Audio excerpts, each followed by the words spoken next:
একবার একটা শেয়াল বনে বিচরণ করছিল। ও একটা ছোট্ট শাবক দেখতে পেল। ও ভাবলো, আজ একেই আমি খাবার হিসেবে গ্রহণ করব। আশেপাশে দেখলেও কেউ দেখছে না তো, কেউ ছিল না। আর সেই শাবকের ওপর আক্রমণ করল, যা হলো একটা ঘোর অপরাধ। বনের নিয়ম অনুসারে আপনি কখনোই শাবকের উপর আক্রমণ করতে পারেন না। তারপর এই খবরটা যখন রাজা সিংহ জানতে পারলেন, সভার আয়োজন করলেন। কিন্তু সেখানে শেয়াল বলল, আমি তো এরকম কিছু করিনি। কিন্তু যদি আপনি এরকম বলেন, কোনো প্রমাণ দিন, এর কোনো সাক্ষী আছে? তখন রাজা সিংহ পেঁচাকে ডেকে পাঠালেন, যে সেই মুহূর্তে বৃক্ষের শাখার ওপর বসেছিল। সে সব কিছু দেখেছিল। পেঁচা সব সত্যি কথা বলল, আর শেয়ালকে মৃত্যুদণ্ড দেয়া হলো। এবার এই কাহিনী আমি আপনাকে কেন শোনালাম? কারণ মানুষও কখনো কখনো এরকম কর্ম করেন যা শিয়াল করেছে। এটা ভাবেন কেউ দেখছে না, যখন আমি অনুচিত কর্ম করতেই পারি। কিন্তু না, আপনি যাই করুন না কেন, কেউ না কেউ অবশ্যই তা দেখছে। কোনো ব্যক্তি না হলেও কোনো প্রাণী, না হলে কোনো যক্ষ বা দেব বা প্রেত। যদি এনারা কেউ না দেখেন, তাহলে ধরিত্রী মাতা দেখেন, যেখানে দাঁড়িয়ে আপনি সেই কর্ম করছেন, তাই না? তাই একটা কথা সবসময় মনে রাখবেন, কে দেখছেন কে দেখছেন না সেই বিষয়ে ভাবা ছেড়ে দিন। এটা খুব সহজ কথা। আপনি যদি উচিত কর্ম করেন, উচিত ফল পাবেন। যদি অনুচিত কর্ম করেন, তাহলে আপনি অনুচিত ফল অবশ্যই পাবেন। সেই জন্য উচিত পথে চলতে থাকুন, উচিত কর্ম করতে থাকুন, আর আমার সাথে ভালোবেসে বলুন, রাধা রাধা। আমাদের হাতটা দেখুন। এই হাতে 5টা আঙুল আছে, যা ভিন্ন ভিন্ন ধরনের। একরকম কেন নয়? কারণ হলো প্রত্যেকের নিজের নিজের গুরুত্ব আছে, নিজের নিজের মাহাত্ম্য আছে। এরা ভিন্ন, তাই একত্রিত হয়ে মুষ্টিবদ্ধ করা সম্ভব, যার দ্বারা আমরা আত্মরক্ষাও করতে পারি, আবার আক্রমণও করতে পারি। যদি 5টি আঙুল সমান হতো, তাহলে মুষ্টিবদ্ধ হতে পারত না, নিজেদের মধ্যে বিভ্রান্তির সৃষ্টি করত। এবার এরকমই কিছু আমাদের সংসারেও হয়। আমাদের দেশ, যেখানে একটি ভূমির ওপর ভিন্ন ভিন্ন ধর্মের মানুষ বাস করেন, ভিন্ন ভিন্ন জাতি, ভিন্ন ধর্ম, ভিন্ন ভাষা। কিন্তু যদি আমরা এটা ভাবি যে কিভাবে এই দেশকে কল্যাণের পথে নিয়ে যাওয়া যায়, কিভাবে এর বিকাশ করা সম্ভব, তাহলে আমাদের একত্রিত হওয়া শিখতে হবে। যেইভাবে 5টা আঙুল একত্রিত হয়, মুষ্টিবদ্ধ হয়, সেইভাবেই আপনার যে ভাষাই হোক, যে ধর্মই হোক, যে জাতি হোক না কেন, ঠিক আছে, আবশ্যক হলো আপনার নিজের কর্মভূমির সাথে, আপনার ধরিত্রীর সাথে যুক্ত থাকা, সাথে থাকা। তবেই দেশের উন্নয়ন সম্ভব। তবেই এই দেশ স্বতন্ত্র থাকবে, সফল হবে, আর এই মন প্রসন্ন হয়ে বলবে, রাধা রাধা। আমি অনেক সংখ্যক মানুষকে দেখেছি, তাদের কাছে অত্যাধিক জ্ঞান আছে, শিল্প আছে, ধন আছে, কীর্তি আছে, কিন্তু তারা এই সবকিছু নিজেদের কাছেই রাখেন, এই সমাজে বিতরণ করেন না। কারণ হলো ভয়। ওনাদের মনে হয় যে যদি আমি এই সব কিছু সমাজে বিতরণ করি, তাহলে সমাজ আমার শিল্প হোক, ধন হোক, জ্ঞান হোক, কীর্তি হোক, সবকিছু চুরি করে নিয়ে যাবে, আর তার বদলে আমি কিছুই পাবো না। এটা কিন্তু সত্য নয়। সত্য হলো এটাই যে যদি আপনি নিজেকে এই সংসারের প্রতি সমর্পিত করেন, তাহলে এই সংসার আপনার প্রতিও সমর্পিত থাকবে। আপনি শুধু ধন, জ্ঞান, কীর্তি, সম্মান পাবেন তাই নয়, বরং এই সমাজ আপনাকে নিজের চোখে হারাবে, মনের মধ্যে স্থান দেবে। তাই এই ভয় ত্যাগ করে দেখুন কিভাবে এই সমাজ আপনাকে প্রেম সমর্পণ করে। আসুন আমার সাথে ভালোবেসে বলুন, রাধা রাধা। সেই কখন থেকে এই পুস্তকটিকে দেখছি, কিন্তু এর থেকে আমি কোনো জ্ঞান লাভ করতেই পারছি না। এবার আপনি বলবেন যে আজ কেমন বিচিত্র কথা বলছি আমি। যদি এই পুস্তক থেকে আমাকে জ্ঞান লাভ করতে হয়, তাহলে শুধুই তাকিয়ে থাকলে হবে না। আমাকে এই পুস্তককে খুলতে হবে, পড়তে হবে, তাকে বুঝতে হবে, তবেই তো জ্ঞান প্রাপ্তি হবে। বড়ই সহজ একটা ব্যাপার, কিন্তু একে যাপন করা অত্যন্ত কঠিন, তাই না? আপনি নিজেকেই দেখে নিন। আপনার কাছে অনেক জ্ঞান রয়েছে। সহজ থেকে সহজতর জ্ঞানের কথা যদি বলি, আপনি এটুকু তো জানেন যে সত্যি কথা বলা ভালো কাজ, দান করা হলো পুণ্যের কাজ। আপনি জানেন যে পরিশ্রম করলে সাফল্য আসবে। এই জ্ঞান তো আমাদের কাছে রয়েছে, এমন অনেক জ্ঞান আমাদের কাছে রয়েছে, কিন্তু আলস্যের কারণে, অবহেলা করে আমরা শুধু এই জ্ঞান প্রয়োগ করতে পারি না, এই জ্ঞান যাপন করতে পারি না, একে আচরণে প্রয়োগ করতে পারি না, সেই জন্য দুঃখী হয়ে যাই। তাই আপনার কাছে যা যা জ্ঞান আছে, যা যা জ্ঞান আপনি লাভ করেছেন, সেই জ্ঞান যাপন করা শুরু করুন, জীবনে প্রয়োগ করতে শুরু করুন। এই মন প্রত্যেকটি মুহূর্তে প্রসন্ন থাকবে, আর লক্ষ্যপ্রাপ্ত করে এই মন বলবে, রাধা রাধা। এই ফল কি তা বলার কোনো প্রয়োজন নেই, এই ফল কতটা সুস্বাদু সেটাও বলার কোনো প্রয়োজন নেই। ধরুন এমন কোনো মানুষ আসলেন যিনি জানেন না এটা কোন ফল, তিনি এটা দেখে ভাববেন এ তো কাঁটার একটা গুচ্ছ মনে হচ্ছে, নিয়ে ফেলে দেবেন। সেখানে দ্বিতীয় কোনো ব্যক্তি যিনি বুঝদার, তিনি দেখবেন, ভাববেন যে প্রকৃতি এর গায়ে এত কাঁটা কেন দিয়েছে, অবশ্যই সুরক্ষার জন্য দিয়েছে, অর্থাৎ ভিতরে অবশ্যই অমূল্য কিছু রয়েছে। সেই ধরনের ব্যক্তি এই ফলের অন্তরে প্রবেশ করেন এবং এই ফলের আনন্দ উপভোগ করেন। এরকমই কিছুটা আমাদের সংসারেও আমরা দেখতে পাই। প্রত্যেকদিন আমরা নতুন নতুন মানুষের সাথে পরিচিত হই। এমন কিছু ব্যক্তি থাকেন যাদের সাথে প্রথম আলাপের পর আমাদের এটা মনে হয় যে এই ব্যক্তিকে দেখে একটু রাগী ব্যক্তি মনে হচ্ছে, বড়ই অহংকারী বোধ হচ্ছে, উদ্ধত মনে হচ্ছে। বেশিরভাগ মানুষ প্রথম আলাপের পরে তাদের সাথে দূরত্ব বজায় রাখবেন, কিন্তু যিনি বুঝদার ব্যক্তি তিনি ভাববেন যে এই ব্যক্তি এমন কেন করছেন, হয়তো সুরক্ষার খাতিরে এই ব্যক্তি নিজেকে এরকম করে তুলেছেন যাতে অন্য কোনো ব্যক্তি এসে ওনার সময় নষ্ট না করেন, ওনার আবেগের সাথে ছলনা না করেন, খেলা না করেন। হয়তো অতীতে এমন কোনো ঘটনা ঘটেছে যার জন্য এই ব্যক্তি কিছুটা এরকম হয়ে গেছেন। এমনই একজন ব্যক্তি সেই ব্যক্তির মনের গভীর পর্যন্ত পৌঁছতে পারেন আর সেখান থেকে শুভ গুণগুলিকে বাইরে বের করে আনতে পারেন।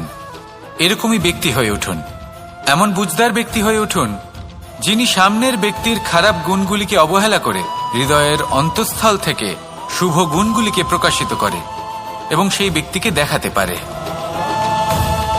এমন ব্যক্তি হয়ে উঠুন যিনি নিজের জীবনকেও সফল করে তোলেন এবং অন্যের জীবনকেও। আসুন আমার সাথে ভালোবেসে বলুন, রাধা রাধা। মানুষ যখনই একে অপরের সামনে নিজেদের হৃদয়ের ভাবনা প্রকাশ করে তখন এক অত্যন্ত প্রভাবশালী মাধ্যম তারা ব্যবহার করে, যাকে ভাষা বলা হয়। এবার আমি দেখেছি যে একজন মানুষ অনেকগুলো ভাষাতেই নিপুণ। আমি এটাও দেখেছি যে মানুষ অনেকগুলো ভাষায় কথা বলে, কখনো কখনো অনেক ভাষা মিলিত করে তার প্রয়োগ করে, উচিত প্রকারে তাকে ব্যবহার করে না, না সেটাকে সম্মান করে আর না ভাষাকে শুদ্ধ রাখে। আর এটা হলো অনুচিত। যদি ভাষাকে শুদ্ধ রাখেন তাহলে ভাষা আপনার চরিত্রকে শুদ্ধ রাখবে, তা আপনার একাগ্রতা বাড়িয়ে তুলবে। এই প্রত্যেক ধ্বনিকে অনুভব করে যদি আপনি শব্দের উচ্চারণ করেন, ভাষাকে প্রয়োগ করেন, তাহলে আপনিও আনন্দ পাবেন আর যিনি শুনছেন সেই ব্যক্তির কানেও মধুর শব্দ বাজবে। তাই মনে রাখবেন, যে ব্যক্তি ভাষার পবিত্রতাকে সম্মান করে তাকে সংসারও সম্মান করে। ভাষাকে শুদ্ধ এবং পবিত্র রাখুন, তাহলে ভাষা আপনার চরিত্রকেও শুদ্ধ এবং পবিত্র রাখবে। আর এই মন সুপ্রসন্ন হয়ে বলবে, রাধা রাধা। আমি এইভাবে প্রত্যেক দিন নিজের সাথে কিছুটা সময় অতিবাহিত করি, সুচিন্তা করি, কারণ আমি এটা মনে করি যে আমার প্রতিদ্বন্দ্বী অন্য কেউ নয় বরং আমি নিজেই। আর আমি চেষ্টা করি যে আমি যেন নিজেকে নিজের থেকে বেশি শ্রেষ্ঠ করে তুলতে পারি। তাই প্রতিদিন আমি আকলন করি নিজের কর্মের, যে কাল আমি কি উচিত করেছি, কি অনুচিত করেছি, যে ভুল আমি করেছি তা আজকে কি করে শুধরে নিতে পারি, যে শ্রেষ্ঠ কর্ম আমি কাল করেছি আজও সেই শ্রেষ্ঠ কর্ম আমাকে করতে হবে। শুধু এই প্রক্রিয়াতেই আমি নিজেকে শ্রেষ্ঠ ব্যক্তি, শ্রেষ্ঠ রাজা, একজন শ্রেষ্ঠ পিতা, পুত্র করে তুলি। এইভাবেই আমি একজন শ্রেষ্ঠ মানুষ হয়ে উঠি। আপনিও এই কথা মনে রাখবেন যে আপনার প্রতিস্পর্ধা অন্য কারোর সাথে নয়, বরং নিজের সাথে। তাই নিজের কর্মের আকলন করুন, নিজের মধ্যে যে দোষ আছে তা ত্যাগ করুন, নিজেকে শুধরে ফেলুন। এই মন সবসময় সুপ্রসন্ন থাকবে এবং লক্ষ্য প্রাপ্ত করে বলবে, রাধা রাধা। কি অমূল্য, কি সুন্দর এই রত্ন।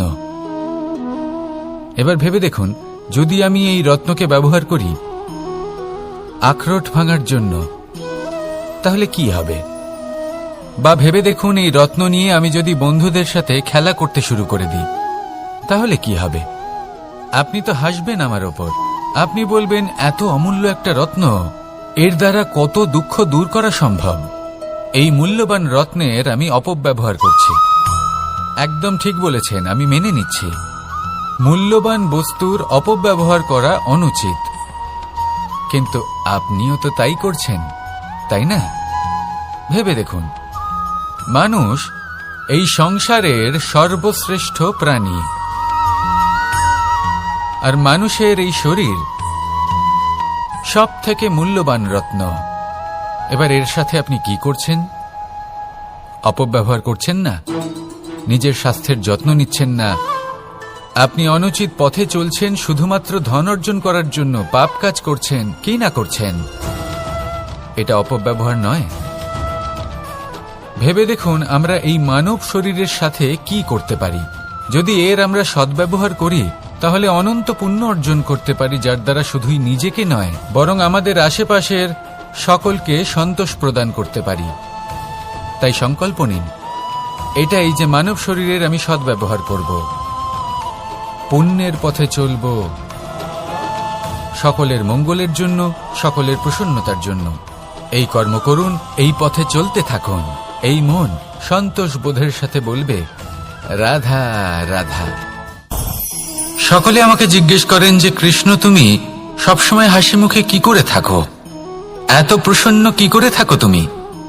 এই সমগ্র সংসারে চতুর্দিকে সমস্যা রয়েছে, দুঃখ রয়েছে, তাও হাসি মুখে কি করে থাকো? সত্যি কথাই বটে, এই সংসারে চারিদিকেই দুঃখ রয়েছে, প্রত্যেকের জীবনে সমস্যা রয়েছে। কৃষ্ণের জীবনে একটু বেশি সমস্যা রয়েছে, তাও আমি হাসতে থাকি। কেন? কারণ হলো প্রেম। আমার সমস্ত মনোযোগ কেন্দ্রীভূত থাকে সেই প্রেমের প্রতি যা আমি পেয়ে থাকি। যেমন রাধার প্রেম, দ্বারকার প্রেম, দাদার প্রেম, স্ত্রীর প্রেম, পুত্রের প্রেম, মাতা পিতার প্রেম আদি ইত্যাদি। আমার মনোযোগ এই প্রেমের প্রতি কেন্দ্রীভূত থাকে। আর যখনই আমি এই প্রেমের কথা স্মরণ করি, মুখে দুশ্চিন্তা অথবা দুঃখের আবেগ দেখা অসম্ভব ব্যাপার। শুধু এটাই হলো রহস্য কৃষ্ণের হাসি মুখে থাকার, তার হাসির রহস্য। আপনিও জীবনে এটাই করুন। আপনি জীবনে যে ভালোবাসা পেয়েছেন তার প্রতি মনোনিবেশ করুন। ধন্যবাদ জানান সেই প্রেমকে, ধন্যবাদ জানান সেই সকল ছোট ছোট বস্তুকে যা আপনি জীবনে পেয়েছেন। আমি নিশ্চিত রূপে বলতে পারি যে আপনার সমস্ত জীবন বদলে যাবে। সংকল্প করুন যে আপনি এই জীবনে শুধু প্রেম বিতরণ করবেন। এই মন জীবনের প্রত্যেক মুহূর্তে প্রসন্ন থাকবে আর আনন্দ সহকারে বলবে, রাধা রাধা। এই সংসারে আমি একজন কুশল সারথি হিসেবে প্রসিদ্ধ। কিন্তু এমনটা ঠিক কেন? কারণ আমি প্রত্যেকটা মুহূর্তে রথের নিয়ন্ত্রণ নিজের হাতে পূর্ণরূপে রাখি। যেই না রথ পথভ্রষ্ট হয়ে পড়ে, সেই মুহূর্তে তাকে সঠিক পথে নিয়ে আসি। শুধু সেই জন্য সবাই আমাকে কুশল সারথি বলেন। এবার আপনাকেও আপনার জীবনে কুশল সারথি হয়ে উঠতে হবে। অর্থাৎ আপনাকে রথ চালাতে হবে না, শুধু আবেগের উপর নিয়ন্ত্রণ রাখতে হবে। কখনো কখনো জীবনে এমন কাজ আসে যেখানে মন রসবোধ খুঁজে পায় না।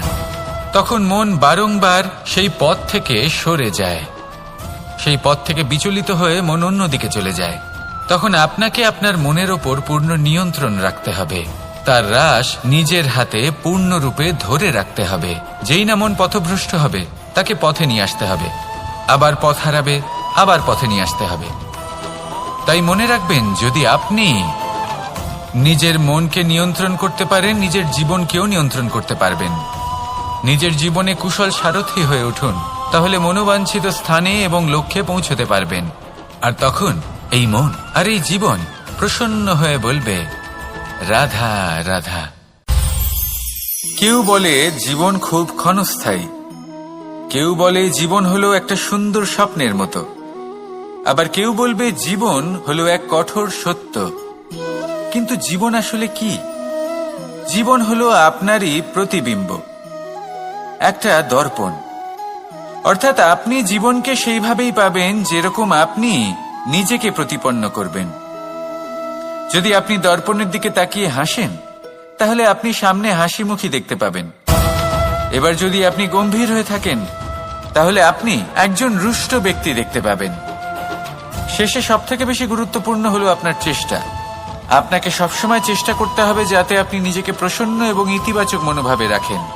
এটা হলো আপনারই উত্তরদায়িত্ব, তাকে পালন করুন। এই মনকে প্রসন্ন রাখুন, এই সংসারকে সুন্দর বলে মনে হবে। আর এই মন প্রসন্ন হয়ে বলবে, রাধা রাধা। এই সংসারে যখনই পাপের ঘোড়া পূর্ণ হয়, তখন ঈশ্বর অবতীর্ণ হন।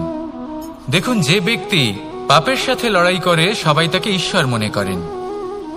এখানে বিষয় হলো সাহসের, বিষয় হলো লড়াইয়ের। এই সময় সর্বশ্রেষ্ঠ শিক্ষক, আর সময় তার সাথেই খেলা খেলে যে সর্বশ্রেষ্ঠ খেলোয়াড় হয়। সময় তাদেরই পরীক্ষা নেয়। এবার হয় আপনি আগে থেকেই সর্বশ্রেষ্ঠ হন, নয় এই খেলা খেলতে খেলতে সর্বশ্রেষ্ঠ হয়ে ওঠেন। যখনই এই সময় আপনার পরীক্ষা নেবে, তখন কখনোই নিরাশ হয়ে পড়বেন না। নির্ভীক হয়ে সাহসের সাথে সামনের দিকে তাকান এবং এগিয়ে চলুন। পরিস্থিতিগুলির এবং পরীক্ষার সম্মুখীন হন। এই পরীক্ষা ভবিষ্যতে আপনাকে এমন একটা ফল দেবে যে আপনি কৃতজ্ঞ বোধ করবেন যে আজ আপনি এই পরীক্ষার সম্মুখীন হওয়ার সুযোগ পেয়েছেন। আসুন আর আমার সাথে ভালোবেসে বলুন, রাধা রাধা। এই নিম পাতাকে দেখুন, ওর কিন্তু অনেকগুলো গুণ আছে। অনেক অসুখের নিরাময়ের জন্য এই নিম ঔষধ হিসেবে ব্যবহৃত হয়। এটা এই পরিবেশের জন্যও ভালো, আমাদের শরীরের জন্যও ভালো। কিন্তু যখন এটা চেখে দেখবেন, তখন বুঝতে পারবেন এই নিম পাতা খুব তেঁতো। এবার এই যে নিম পাতার স্বাদ তেঁতো, সেটা কি খারাপ ব্যাপার? তেঁতো স্বাদ হওয়া কি খারাপ ব্যাপার? দেখুন, নিম পাতার স্বাদ তেঁতো, তাতে ওর কোনো দোষ নেই। ঠিক সেভাবেই আমের স্বাদ মিষ্টি, তাতে আমের কোনো মাহাত্ম্য নেই। কে নির্ধারণ করে যে কোনটা মিষ্টি আর কোনটা তেঁতো? জিহ্বা। আমাদের জিহ্বা আমাদের বুঝিয়ে দেয় যে কোনটা মিষ্টি আর কোনটা তেঁতো, আর আমাদের এই জিহ্বার মিষ্টি পছন্দ। ঠিক সেভাবেই যদি আপনি নিমের মতো হন, আপনার মধ্যে অনেক ভালো গুণ আছে, আপনি জানেন, আপনি সৎকর্ম করতে চান আর করতেই থাকছেন। কিন্তু এমন কোনো ব্যক্তি আছেন যে আপনাকে ঠিক বুঝে উঠতে পারছেন না। কোনো ব্যক্তি হয়তো আপনাকে ততটা সম্মান করছে না, তাহলে এতে আপনার কোনো দোষ নেই। আপনি নিজের কর্ম করতে থাকুন। যদি সমস্যা বা দোষ কিছুতে থাকে, তাহলে সেই ব্যক্তির পরখ করার ক্ষমতায় আছে। আপনি শুধু নিজেকে বিকাশের পথে নিয়ে যান, সৎকর্ম করুন, আর আমার সাথে ভালোবেসে বলুন, রাধা রাধা। সংসারে সকলের মনে বাসনা থাকে তারা যেন ধন অর্জন করতে পারেন। সবাই তার জন্য চেষ্টাও করেন। একটি অত্যন্ত ছোট শিশুও যখন সে কোনো উপহার পায়, তার থেকে সে অবশিষ্ট ধন সঞ্চয় করতে চেষ্টা করে। কারণ আমরা ভাবি যে সংগ্রহ করলে আমরা ধনী হয়ে উঠতে পারবো, ধনবান হয়ে উঠতে পারবো। এবার এটাই কিন্তু গুণের ক্ষেত্রেও প্রযোজ্য। যদি আপনারা জীবনে গুণবান হতে চান, তবে সংগ্রহ করার কোনো প্রশ্নই নেই। আপনাকে শুধু সম্পত্তি খরচ করতে হবে। আমি ধনের কথা বলছি না, আমি এই সংসারের সবথেকে মূল্যবান সম্পত্তির কথা বলছি। সেটা হলো সময়। গুণবান হওয়ার জন্য আপনাকে শুধু সময় খরচ করতে হবে, অর্থাৎ প্রত্যেক মুহূর্তের সদ্ব্যবহার করতে হবে, আর তাও উচিত প্রকারে। যদি এই কাজ আপনি করতে পারেন, তাহলে আপনা থেকেই গুণবান হয়ে উঠবেন। আর একবার যদি গুণবান হয়ে উঠতে পারেন তাহলে ধনবানও হতে বেশি সময় লাগবে না। সেই জন্য জীবনে গুণ অর্জন করুন, সময়ের সদ্ব্যবহার করুন, আর আমার সাথে ভালোবেসে বলুন, রাধা রাধা। সবাই বলেন যদি সংসারে কিছু জয় করতে চাও তাহলে নিজেকেই পথপ্রদর্শক হতে হবে। এই সংসারকে যদি প্রকাশমান করতে চাও তাহলে প্রদীপের মতো তোমাকেও জ্বলতে হবে। এই কথা অত্যন্ত শ্রেষ্ঠ, কিন্তু প্রদীপের মতো জ্বলার পূর্বে কিছু সাবধানতা অবলম্বন করা প্রয়োজনীয়। কিভাবে? ভেবে দেখুন, চারিদিকে অন্ধকার, আমার প্রকাশের প্রয়োজন। সেই ক্ষেত্রে যদি আমি একটি দীপক প্রজ্বলিত করি তাহলে চারদিক প্রকাশমান হবে, আমার ভালো লাগবে। কিন্তু ধরুন মাথার উপর কড়া রোদ আর তার মাঝে আমি একটি প্রদীপ জ্বালাতে শুরু করলাম, তখন কি হবে? আমি নিজেই বুঝতে পারবো যে আমি মূর্খামি করছি। মাটির প্রদীপ, তেল, প্রচেষ্টা, সময়, এই সব কিছু নষ্ট করছি। সেই জন্য মনে রাখবেন, জীবনে পরিশ্রম করা প্রয়োজনীয়, কিন্তু পরিশ্রম কোথায় করতে হবে, কতটা করতে হবে, সেটা মাথায় রাখা আরো প্রয়োজনীয়। আসুন আমার সাথে ভালোবেসে বলুন, রাধা রাধা। ক্ষমা একটা অত্যন্ত সুন্দর শব্দ, আমার খুব প্রিয় শব্দ, কিন্তু এই ক্ষমা কখন আর কিভাবে প্রয়োগ করতে হবে সেটা বোঝা প্রয়োজনীয়। এক, যদি আপনি কোনো অন্যায় করেন আর ক্ষমা না চান, ক্ষমা প্রার্থনা না করেন, ক্ষমা চাওয়া থেকে এড়িয়ে যান, তাহলে তাতে আপনারই ক্ষতি হবে। কিভাবে? ক্ষমা না চাইলে মনের মধ্যে অহংকার জাগ্রত হয়, আর অহংকার তো প্রকৃত অর্থে আমাদের ক্ষতিই করে। দুই, কেউ যদি অপরাধ করেন, আপনার থেকে ক্ষমা না চান, তাহলে তাকে ক্ষমা করবেন না। ক্ষমা হলো অত্যন্ত অমূল্য, আর না চাইতেই কাউকে ক্ষমা দান করা এটা উচিত নয়। তিন, যদি কেউ আপনার সাথে অনুচিত কিছু করেন, অপরাধ করেন, আর আপনার থেকে ক্ষমা চান, তাহলে তাকে ক্ষমা করে দিন। তাতে আপনার অন্তরের করুণাবোধ জাগ্রত হবে, প্রেম জাগ্রত হবে, আর তা আপনার জন্য শুভ হবে। চার, যদি আপনি নিজে কোনো অপরাধ করেন তাহলে অবশ্যই ক্ষমা চাইবেন, তাতে আপনারই লাভ হবে। কিভাবে? সামনের ব্যক্তি আপনাকে ক্ষমা করুক বা না করুক, আপনার অন্তরের অহংকার ক্ষীণ হবে, আর এই মন আরো নির্মল হয়ে উঠবে। এই ক্ষমা অত্যন্ত অমূল্য, ভেবেচিন্তে একে ব্যবহার করুন, আর আমার সাথে ভালোবেসে বলুন, রাধা রাধা। আমি এখানে একা এই বনে বসে আছি, বাঁশি বাজাচ্ছি। কার জন্য? কে আছেন এখানে? কেউ নেই। আমার প্রজা, আমার রাজ্য, আমার পরিবার আমার থেকে অনেক দূরে আছেন। আমি এখানে একা এই বনে বসে এই আকাশের এই রঙের, গাছের এই সব ফলের, মাটির সুবাসের আনন্দ উপভোগ করছি। কেন? আমি হলাম দ্বারকাধীশ। এমন কি রাজকীয় বা ভৌতিক সুখ রয়েছে যে আমি ওখানে পেতে পারি না? সবকিছুই পেতে পারি, তাও এখানে বনে একা বসে আছি। কোন সুখ খুঁজে চলেছি? একা থাকার সুখ। আমরা প্রত্যেকদিন অনেক মানুষের সাথে, চিন্তাধারার সাথে, কর্মের সাথে, পরিস্থিতির সাথে, সুখ দুঃখের দ্বারা বেষ্টিত থাকি। জীবনের এই চক্রে আমরা জড়িয়ে পড়তে থাকি। যতই আমরা এই সমস্যার সমাধান করি, আমরা ততই এতে জড়িয়ে পড়ি। আমরা এতটাই জড়িয়ে পড়ি যে যখন আমরা আয়নায় নিজেদের দেখি তখন আমরা নিজেদের চিনতেই পারি না। এমন মনে হয় যেন আমরা নিজেদের হারিয়ে ফেলেছি। সেই জন্য প্রত্যেক দিন আপনি কিছু সময় নিজের সাথে কাটান একান্তে। এটা অত্যন্ত আবশ্যক। নিজের অস্তিত্বের গভীরে গিয়ে দেখতে শিখুন, নিজেকে বুঝুন। অদ্ভুত শান্তির অনুভূতি হবে। যেমন এই বায়ু, এই বৃক্ষ, এই পুষ্প, এই নিসর্গ, এদের মতো আপনিও কখনো একলা হতে শিখুন। কখনো নিসর্গের একটা অংশ হয়ে দেখুন। এই মন প্রসন্ন হয়ে বলবে, রাধা রাধা। বাহ, পুষ্পের সুবাস আমার খুব ভালো লাগে। অত্যন্ত সুন্দর হয় এই পুষ্প। এইভাবে চারিদিকে পুষ্প দেখে মন আনন্দিত হয়ে ওঠে। এবার আপনারা ভেবে দেখুন, আমার চারিদিকে পুষ্প নয়, আগুন আছে। তাহলে কি হবে? আমার শরীর কি জ্বলে যাবে না? অবশ্যই জ্বলবে। শরীরকে কি আগুনের তাপ সহ্য করতে হবে না? অবশ্যই সহ্য করতে হবে। এটাই হলো প্রকৃতির নিয়ম।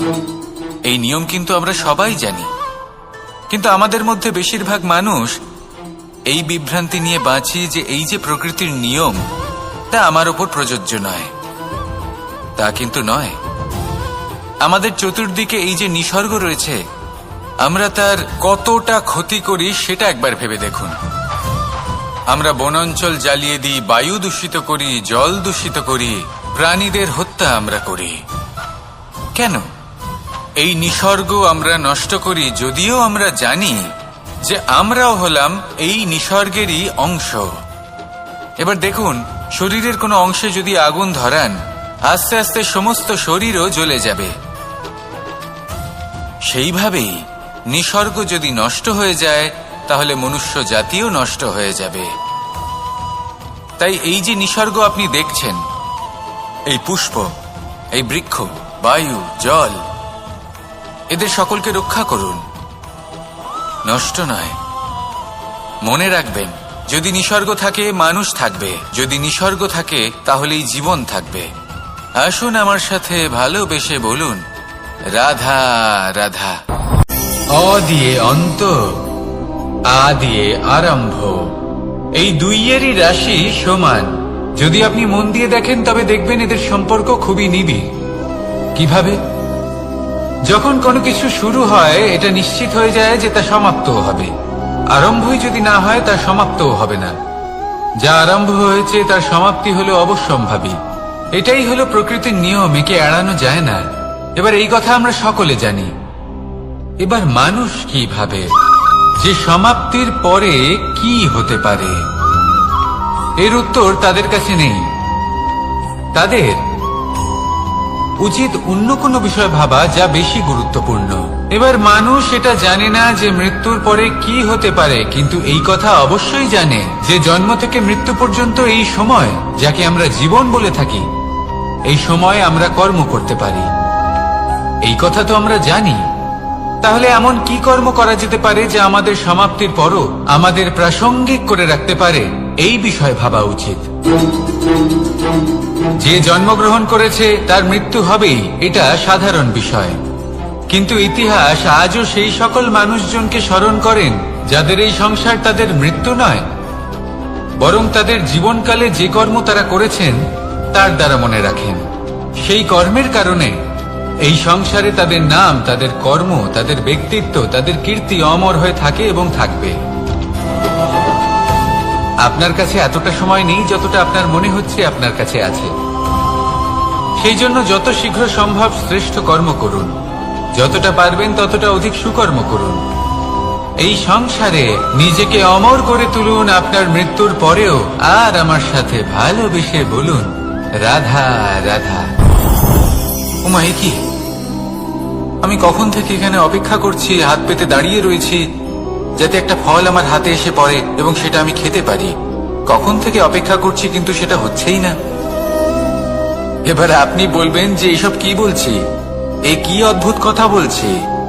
যদি ফল খেতে হয় তাহলে আমাকে বৃক্ষে চড়তে হবে, ফলের কাছে পৌঁছতে হবে, তবেই তো ফল পাবো।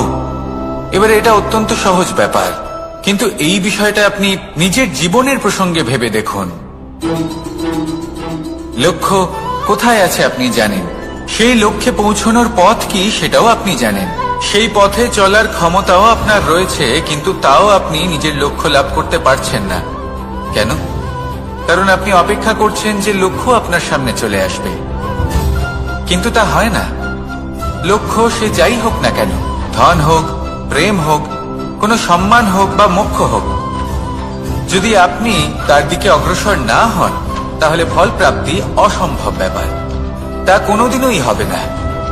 সেই জন্য আপনার চোখের সামনে আপনি যদি নিজের লক্ষ্যকে দেখতে পান তাহলে উঠুন এবং সেই দিকে অগ্রসর হতে শুরু করুন। নিজের অন্তরের সকল অশুভ গুণ দূর করুন, অলসতা ত্যাগ করুন, অজ্ঞানতা ত্যাগ করে দিন এবং চলতে থাকুন। অবশ্যই মনোবাঞ্ছিত ফল লাভ করতে পারবেন। মনে রাখবেন, চলতে থাকলে তবেই লক্ষ্য প্রাপ্তি হবে। অপেক্ষার দ্বারা শুধুমাত্র মৃত্যু লাভ হবে।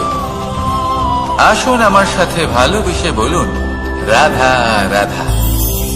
পাখি কখন জন্ম নেয়, কখন উড়তে শেখে, কখন বাসা বানাতে শেখে, কখন নিজের মৃত্যু লাভ করে, এসব আমাদের মধ্যে কেউ জানি না।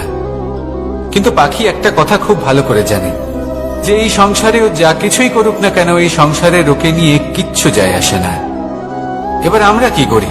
কোনো কাজ করার আগে আমরা এটা ভাবি যে এই সংসার যদি আমাকে দেখে ফেলে তাহলে কে জানে এই সংসার কি ভাববে, আমার প্রতিচ্ছবি কেমন তৈরি হবে কে জানে, কে জানে কি হবে আদি ইত্যাদি। এই সব ভাবনায় আমরা মগ্ন হয়ে যাই।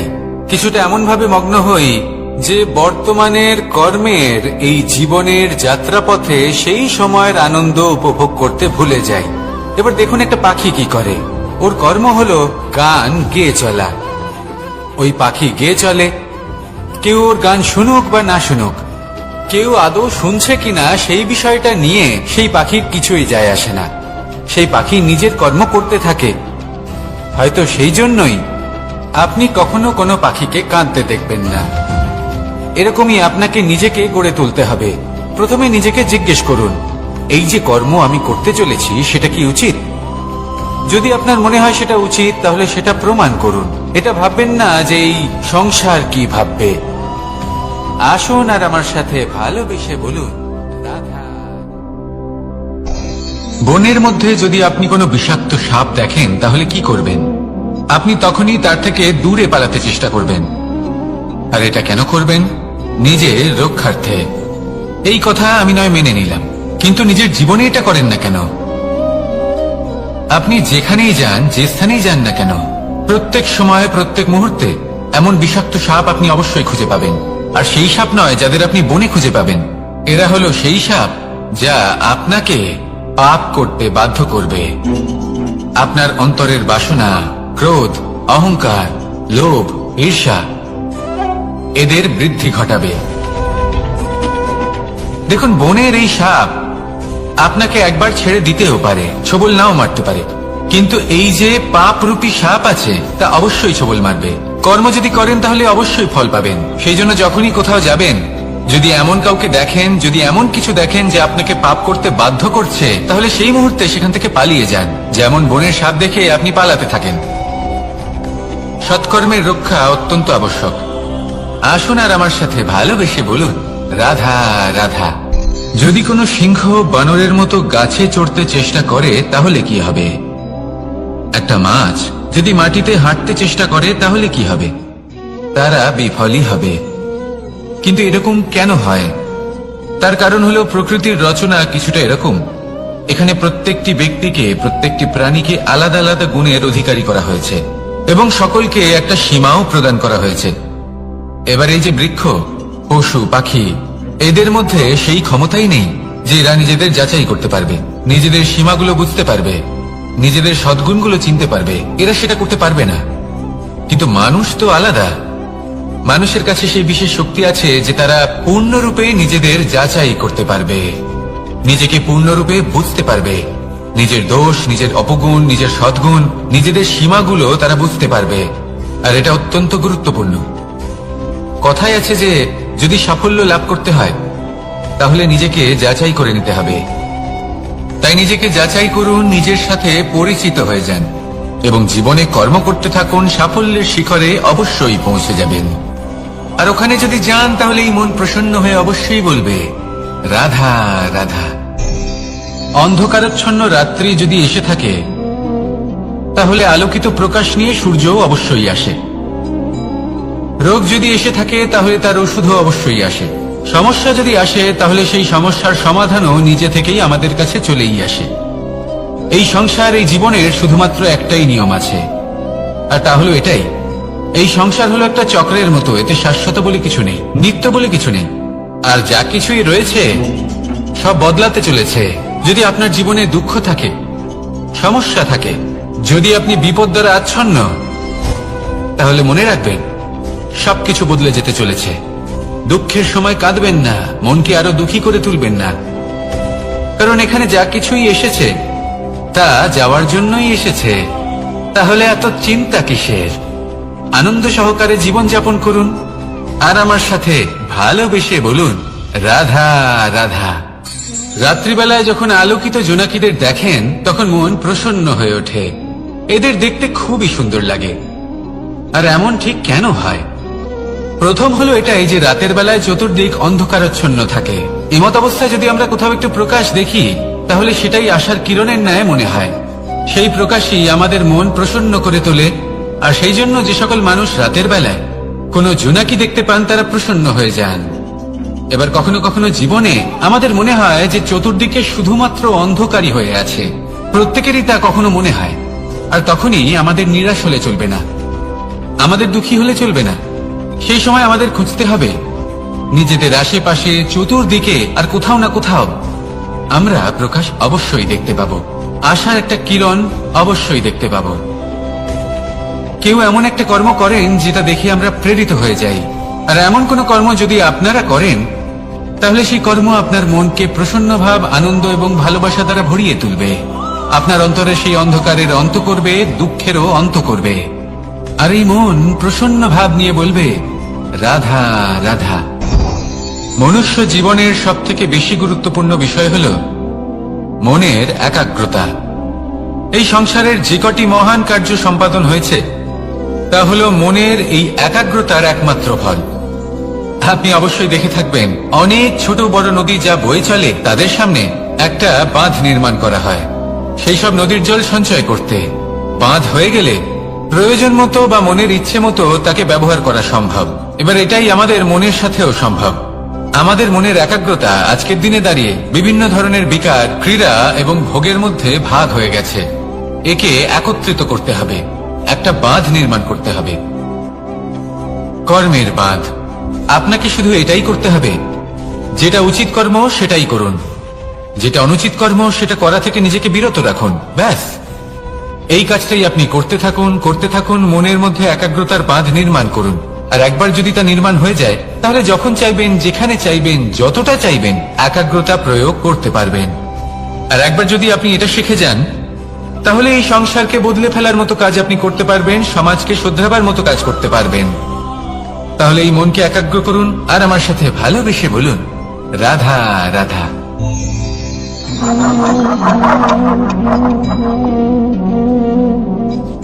কোন ব্যক্তিকে নিশ্চয়ই দেখেছেন যিনি নিজে কাঠ কাটার এই কাজে নিপুণ এবং অভিজ্ঞ। এবার আপনারা দেখবেন যে তার মনোযোগ সমস্ত কাঠের ওপর থাকে না, তার মনোযোগ থাকে শুধুমাত্র একটা কাঠের ছোট্ট একটি অংশের উপর, যেখান থেকে তার টুকরো করা হচ্ছে। কিন্তু সেটা উনি কেন করেন? যদি এটা উনি না করেন, তাহলে সেই কাঠ সঠিক পদ্ধতি এবং তাড়াতাড়ি কাটা যাবে না। জীবনেও তাই হয়ে থাকে।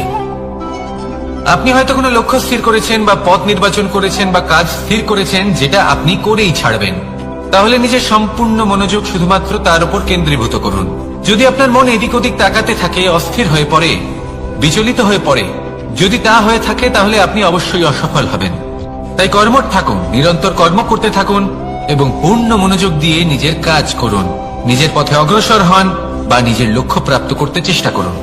তারপর দেখুন কি হয়, কিভাবে উচিত পথে এবং তীব্র গতিতে আপনার লক্ষ্য আপনার কাছেই পৌঁছে যায়। আর আপনার এই মন প্রসন্ন হয়ে বলে রাধা রাধা।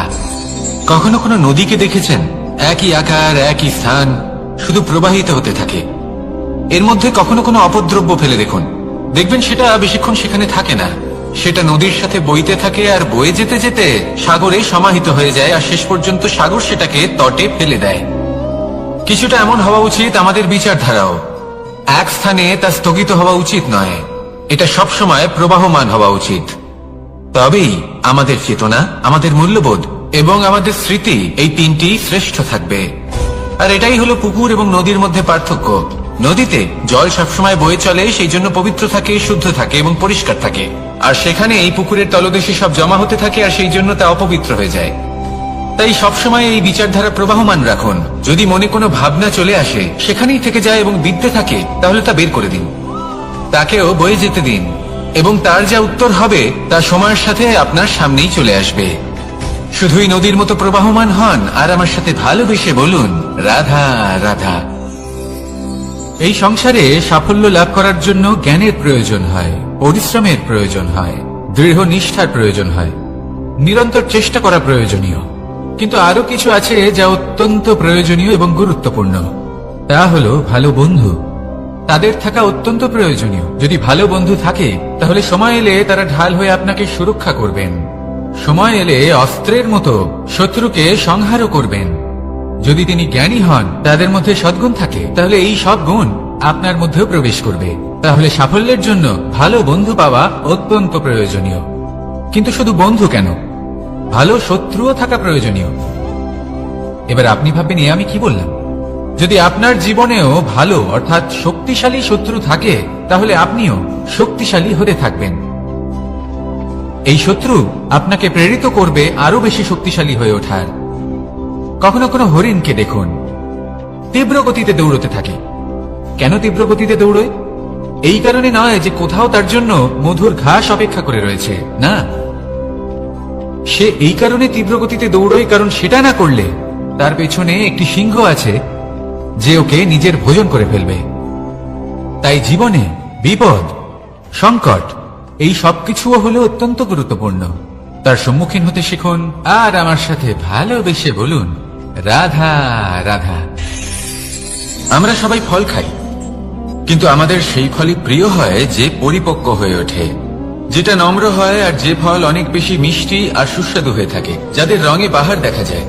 সেইভাবে জীবনে আমরা নানান মানুষের সাথে পরিচিত হই, কিন্তু সেই মানুষই আমাদের মন ছুঁয়ে যায় যারা বিনম্র স্বভাবের, যাদের বাণী খুব মধুর, যাদের অন্তরে আত্মবিশ্বাসের একটা তেজ, একটা রং দেখা যায়।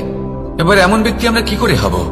ঠিক সেইভাবেই যেমন একটা ফল রোদ, বর্ষা, শীত, বায়ু এই সকল সংকটময় পরিস্থিতির সম্মুখীন হয়ে পরিপক্ক হয়ে ওঠে, সেইভাবেই মানুষ সংকটময় পরিস্থিতির সম্মুখীন হয়ে পরিপক্ক হয়ে ওঠেন। যদি এই সংকটের সম্মুখীন হন তাহলে অভিজ্ঞ হবেন, আর এই অভিজ্ঞতাই শিক্ষা দিয়ে যাবে। এই অভিজ্ঞতা আমাদের শিখিয়ে দেয় যে আমাদের বিনম্র থাকতে হবে। অহংকার করে কোনো লাভ নেই। মধুর বাণীর যে কি মূল্য তা আমরা শিখতে পারি।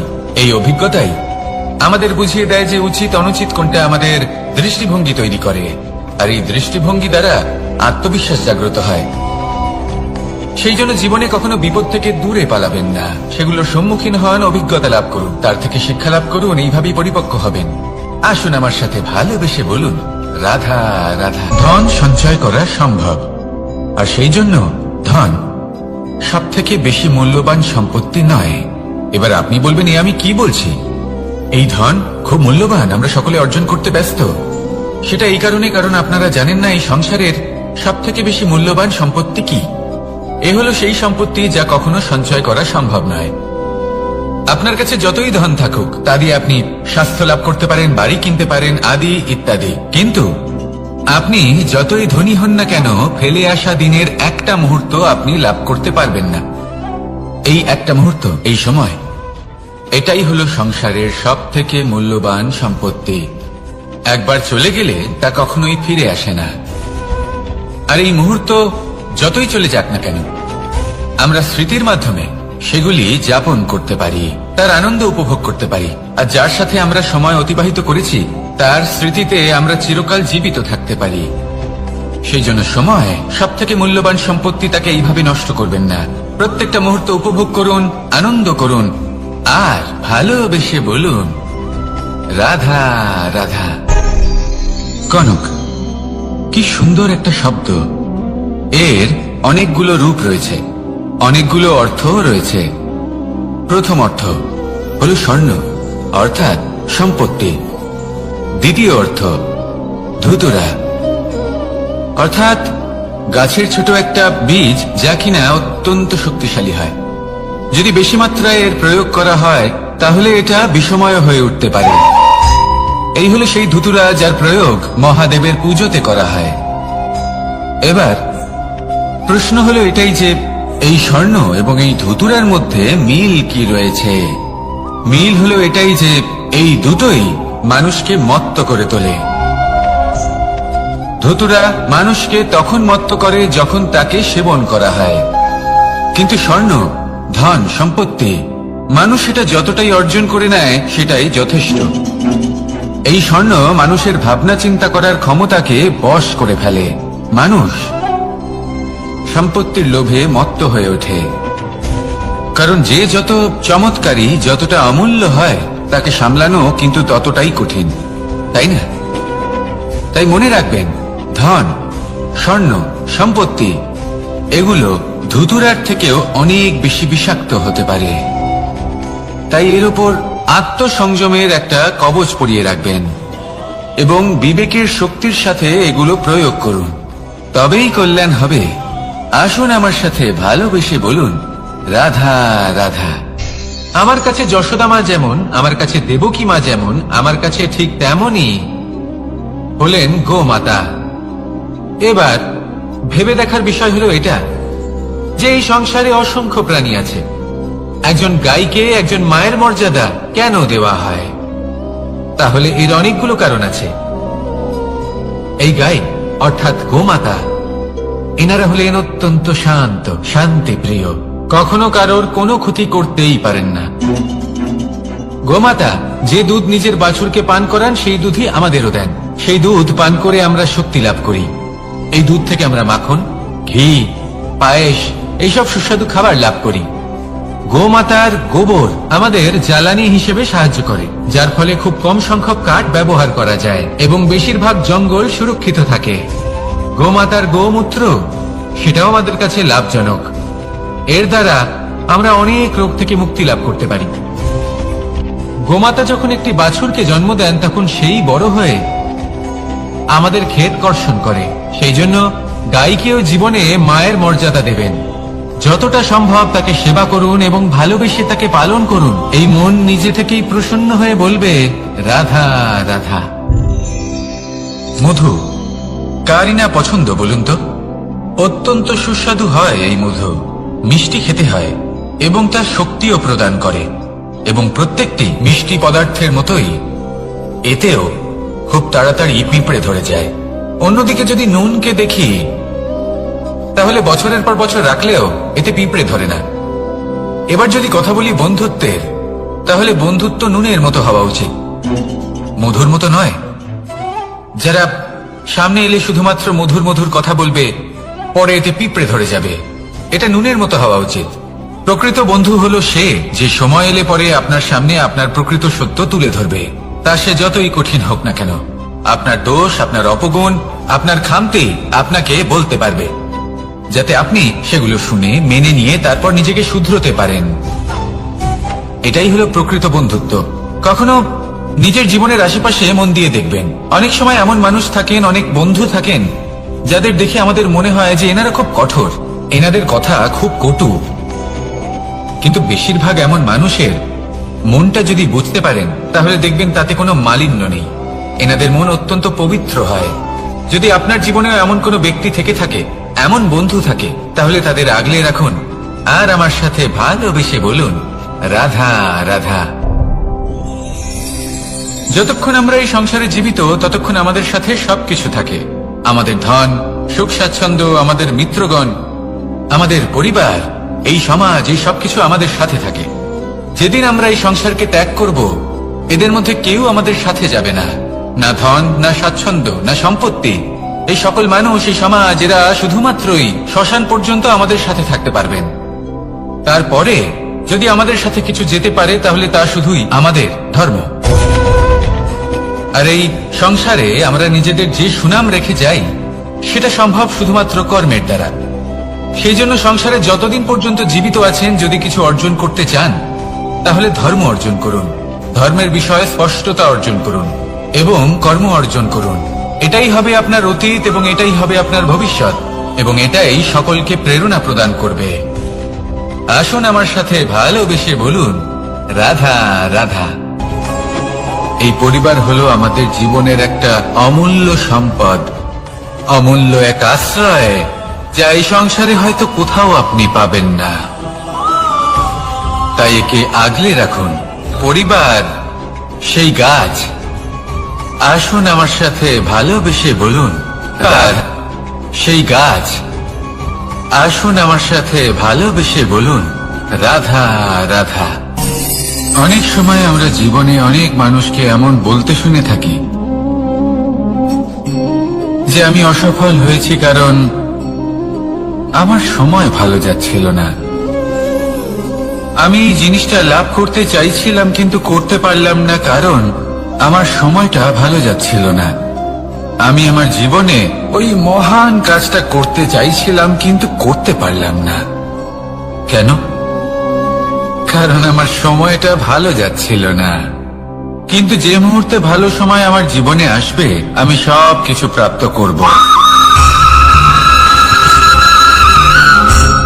এমন প্রায় প্রত্যেকেই বলেন। আসুন একটা কথা বোঝা যাক। একজন মালিকে দেখুন, সে প্রত্যেক দিন গাছের সেবা করে, তাকে জল দেয়, তার যত্ন আত্তি করে। কেন? প্রত্যেক দিন সেই গাছ ফল দেয় না। সঠিক সময় এলে তবেই সেই গাছ ফল দেয়, কিন্তু প্রত্যেক দিন মালি তার সেবা করে, তাকে যত্ন করে। শুধুমাত্র তখন করে না যখন সেই গাছ ফল দিতে সক্ষম। আর যদি মালি গাছের যত্ন প্রতিদিন না করে তাহলে হয়তো সেই গাছ ফল দিতেই পারবে না। এটাই হলো আমাদের জন্য একটা শিক্ষা। যখন সময় আমাদের জন্য অপেক্ষা করে না তখন আপনি সময়ের জন্য কেন অপেক্ষা করছেন? ভালো সময়ের জন্য অপেক্ষা করবেন না। ভালো এবং শুভ কর্ম দ্বারা ভালো সময়কে নিজের কাছে টেনে আনুন। নিরন্তর কর্ম করুন, পরিশ্রম করতে থাকুন। শুভ সময় আপনা থেকেই আপনার কাছে আসবে। আসুন আমার সাথে ভালোবেসে বলুন, রাধা রাধা। একে বালি বলুন, মাটি বলুন বা ধুলো বলুন, এ দিয়ে কত কিছু করা সম্ভব। এ দিয়ে আপনি নিজের বাসস্থান নির্মাণ করতে পারেন, প্রাচীর করে তুলতে পারেন, অট্টালিকা নির্মাণ করতে পারেন। কিন্তু যদি এই বালিকে আপনি মুষ্টিবদ্ধ করে রাখতে চান তাহলে তা হাত থেকে ফসকে যাবে। আপনি কখনোই একে মুষ্টিবদ্ধ করতে পারবেন না। এরকমই হয় আমাদের জীবন, আর এরকমই হয় সময়। এই মুষ্টিবদ্ধ করা বালির মতো। সময়কে আমরা বাধা দিতে পারবো না, আটকেও রাখতে পারবো না। এ হলো প্রবাহমান। জন্ম থেকে মৃত্যু পর্যন্ত এই যে সময়, তা খুবই সীমিত। আর এই সময় আমরা যেটাই করি তার দ্বারাই আমাদের মূল্য নির্ধারিত হয়। আর এই সংসার থেকে চলে যাওয়ার পরেও এই সংসার এই সব কর্মের জন্যই আমাদের মনে রাখে।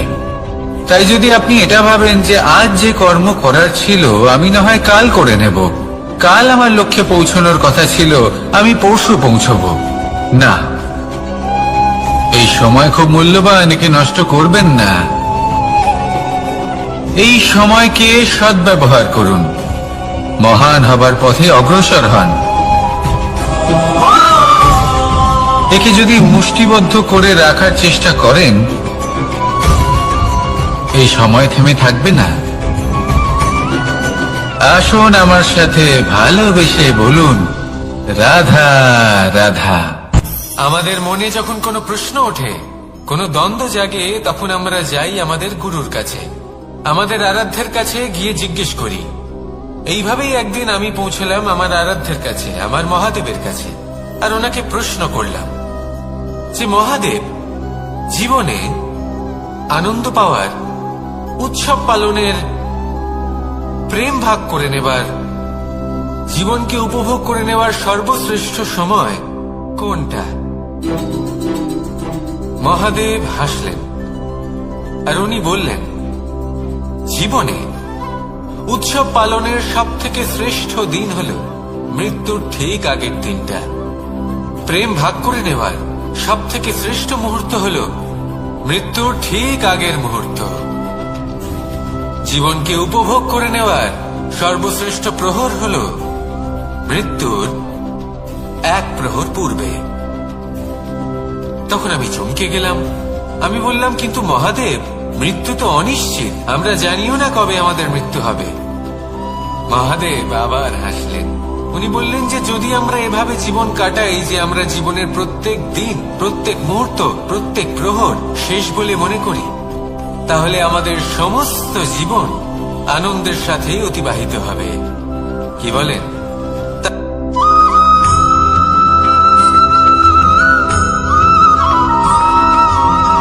এই সংসারে কোনো বস্তু হোক বা ব্যক্তি হোক, তার একার গুরুত্ব কিন্তু খুব বেশি নয়।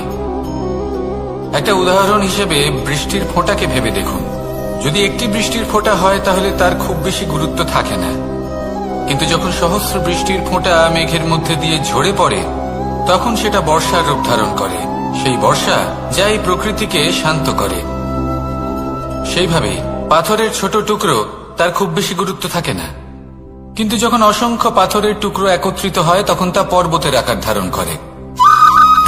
সেইভাবেই কিছু মানুষ যখন একত্রিত হন তখন তৈরি হয় পরিবার, কিছু পরিবার যখন একত্রিত হয় তখন তৈরি হয় সমাজ, যখন অনেক সংখ্যক সমাজ একত্রিত হয় তখন তৈরি হয় রাজ্য। এবার এই রাজ্যের সব থেকে গুরুত্বপূর্ণ ব্যক্তি হতে পারেন রাজা, কিন্তু তাও সেই রাজা একা কিছু করতে পারেন না। যুদ্ধ লড়ার সময় তারও নিজের সৈন্যদলকে প্রয়োজন পড়ে। কিন্তু এই সংসারে এমন একজন ব্যক্তি আছেন যিনি একাই সব কাজ করতে থাকেন, এবং সেই ব্যক্তি হলেন মা। আমাদের জীবনে একজন পিতার ভূমিকা কিন্তু নিঃসন্দেহে অমূল্য, কিন্তু আমাদের সকলের জীবনে যে ভূমিকা একজন মায়ের তা অন্য কারোর থাকে না। একজন মা একাই সন্তানকে বড় করতে পারেন, সংস্কারী করে তুলতে পারেন, তার জন্য পরিশ্রম করেন। আর এত কিছু কাজ করার পরেও তার কাজের জন্য তিনি প্রশংসা অবশ্য পান না।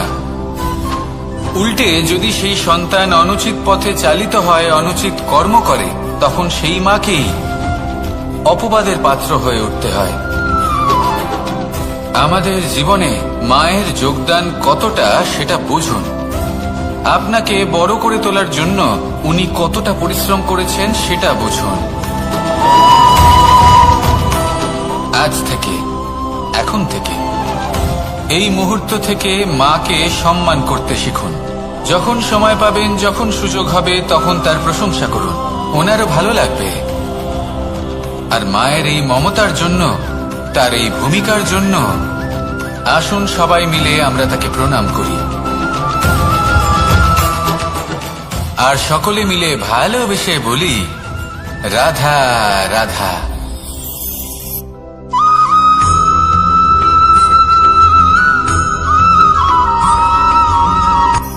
এই সংসারে সাফল্য লাভ করার জন্য জ্ঞানের প্রয়োজন হয়, পরিশ্রমের প্রয়োজন হয়, দৃঢ় নিষ্ঠার প্রয়োজন হয়, নিরন্তর চেষ্টা করা প্রয়োজনীয়।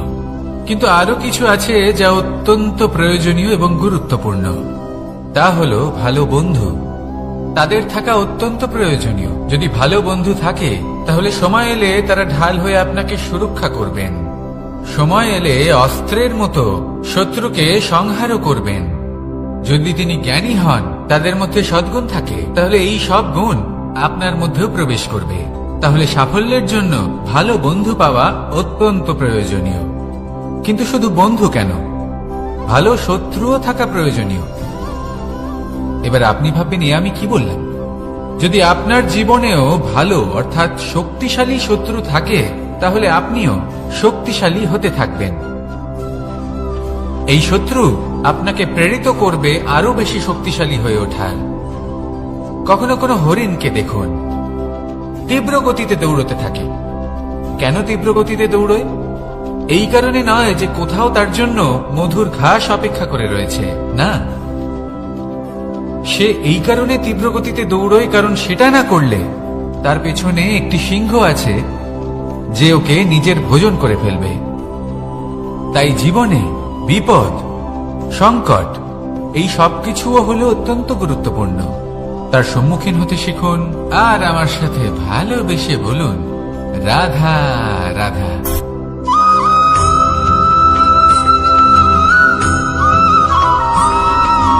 কথায় আছে, প্রত্যেক পুত্র তার পিতার প্রতিচ্ছবি হয়।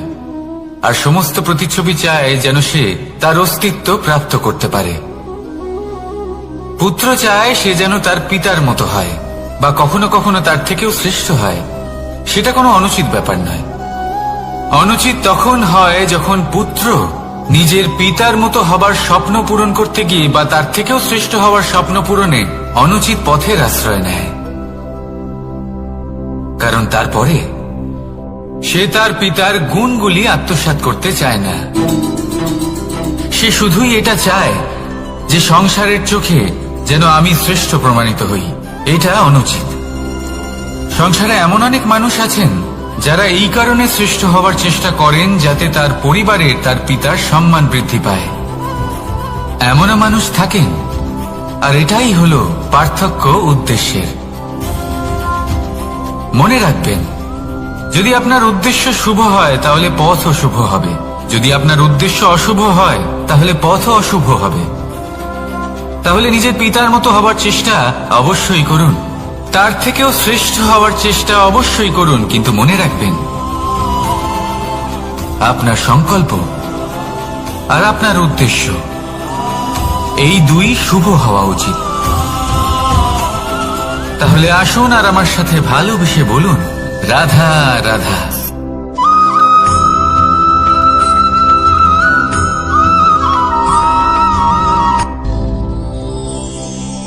শিশিরের বিন্দু পাতার ওপর পড়ে আর তার গায়ে লেগে থাকে। পাতা তাকে শুষে নিতে পারে না, আর শেষ পর্যন্ত সে ঝরে পড়ে যায়। অন্যদিকে রয়েছে মেঘ এবং চাতক। এদের মধ্যে অনেক দূরত্ব থাকে। মেঘ থাকে আকাশে আর চাতক থাকে ধরিত্রীতে। কিন্তু যখন এই মেঘ থেকে বৃষ্টি ঝরে পড়ে, এই চাতক কিন্তু সেই জলই পান করে, নয়তো সে তৃষ্ণার্ত থেকে যায়। এবার অন্যদিকে দেখলাম শিশির বিন্দু আর পাতার এই সম্পর্ক। এরা খুব কাছাকাছি থাকে, ঘনিষ্ঠও থাকে। অন্যদিকে রয়েছে মেঘ এবং চাতকের সম্পর্ক, যাদের মধ্যে অনেক দূরত্ব থাকা সত্ত্বেও তারা খুব ঘনিষ্ঠ, তাই না? এই সারমর্ম খুব সরল। এই নৈকট্য, এই দূরত্ব, তা আপনার সম্পর্কে প্রভাব কিছুতেই ফেলতে পারে না। এই নৈকট্য, এই দূরত্ব, এইসব হলো শুধুমাত্র মনের ব্যাপার। কখনো আপনি অনুভব করেছেন আপনি কারোর থেকে অনেক অনেক দূরে আছেন, অনেক দূরে আছেন, তাও সেই ব্যক্তির প্রতি আপনি টান অনুভব করেন। সেখানে আপনি কারোর সাথে প্রত্যেক দিন অতিবাহিত করেন, সমস্ত জীবন অতিবাহিত করেন, সব থেকে বেশি সময় তার সাথে অতিবাহিত করেন, তাও তার প্রতি সেই টান অনুভব করেন না। এই সংকেত হলো মনের দূরত্বের। তাহলে মনের এই দূরত্ব দূর করুন আর আমার সাথে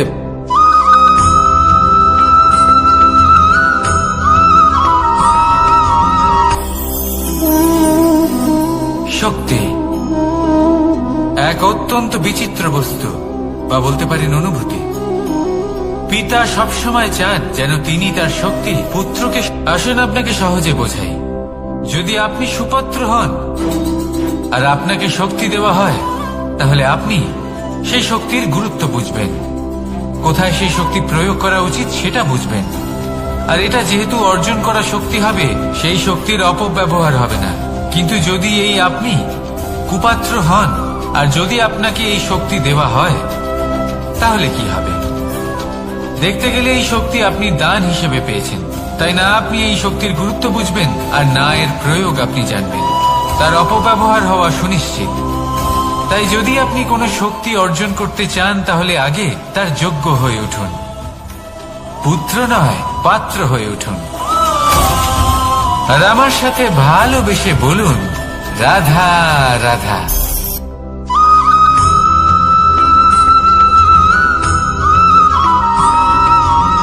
ভালো, শুধু ওনাদের কঠোর ব্যবহার দেখলে আমরা একটু ভয় পেয়ে যাই।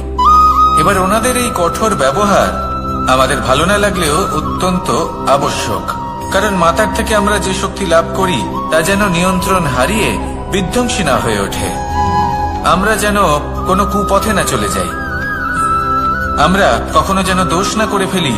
শুধু সেই জন্য পিতা এবং গুরু একটু কঠোর হয়ে ওঠেন, এবং ওনাদের এই কঠোর আচরণ ভবিষ্যতে গিয়ে আমরা অবশ্যই বুঝতে পারি জীবনে কিছু বছর আমরা এগিয়ে যাই আর তারপর আমরা বুঝতে পারি যে বাবা এবং গুরু আমাদের যথেষ্ট ভালোবাসতেন, কিন্তু ওনাদের ভালোবাসার বহিঃপ্রকাশ আলাদা। প্রয়োজনীয় হলো এটা দেখার, এটা বোঝার যে শুরু থেকে আমাদের প্রতি ওনাদের আচরণ কেমন ছিল। ওনাদের কঠোর হওয়ার পেছনে ওনাদের ভালোবাসাটা বোঝার চেষ্টা করুন, ওনাদের চিন্তাটা বোঝার চেষ্টা করুন, ওনাদের পথপ্রদর্শনের আড়ালে আপনার ভবিষ্যতের জন্য যে পরিকল্পনা ওনারা করেছেন সেটা বোঝার চেষ্টা করুন।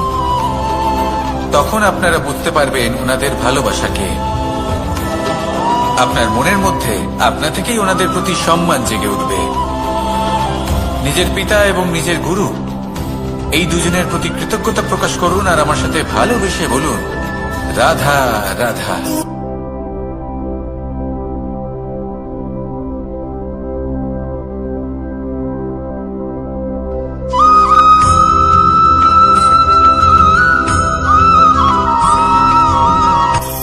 কখনো কোনো বাগানের কোনো বৃক্ষকে দেখেছেন যেখানে সুগন্ধি ফুল থাকে, রসালো ফল থাকে? তখন মন প্রফুল্ল হয়ে ওঠে, মন থেকে সেই বৃক্ষের প্রতি ভালোবাসা জন্মায়। কিন্তু যিনি বাগানের মালিক, শুধুমাত্র তিনিই জানেন যে কিভাবে এই বৃক্ষকে আগলে রাখতে হয়, কিভাবে তার পরিচর্যা করলে এতে সুন্দর সুগন্ধি ফুল হবে, রসালো ফল হবে। কখনো কখনো প্রয়োজনের থেকে বেশি রোদ পেলে এই বৃক্ষগুলি শুকিয়ে যায়, প্রয়োজনের থেকে কম রোদ পেলেও এই বৃক্ষ কিন্তু শুকিয়ে যায়।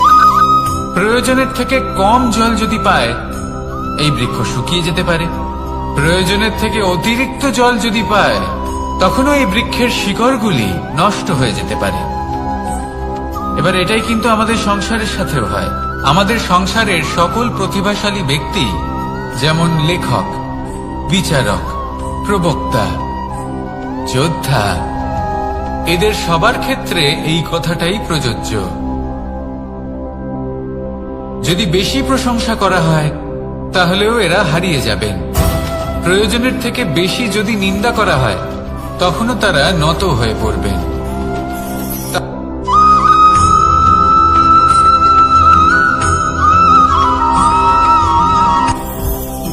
জীবনে কিছু শেখা অত্যন্ত গুরুত্বপূর্ণ।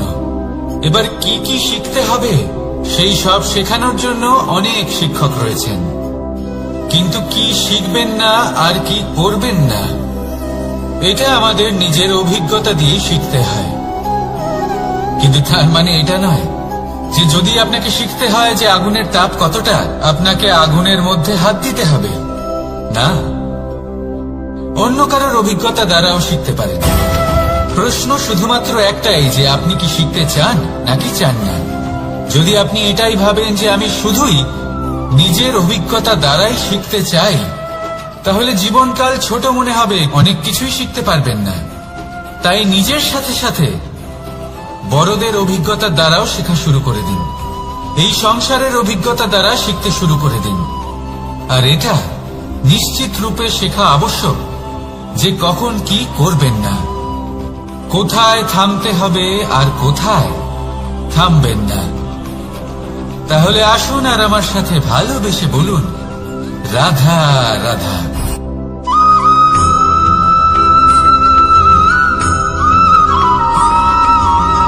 এই সংসারে সব থেকে বেশি কোমল বস্তু হলো রেশম। এই রেশম এতটাই কোমল হয় যে এর পুরো একটা থান শুধুমাত্র একটা হাতে ধরা সম্ভব। কখনো ভেবে দেখেছেন এই রেশম কিভাবে হয়? একটি কীট তার লালার দ্বারা উৎপন্ন হয়।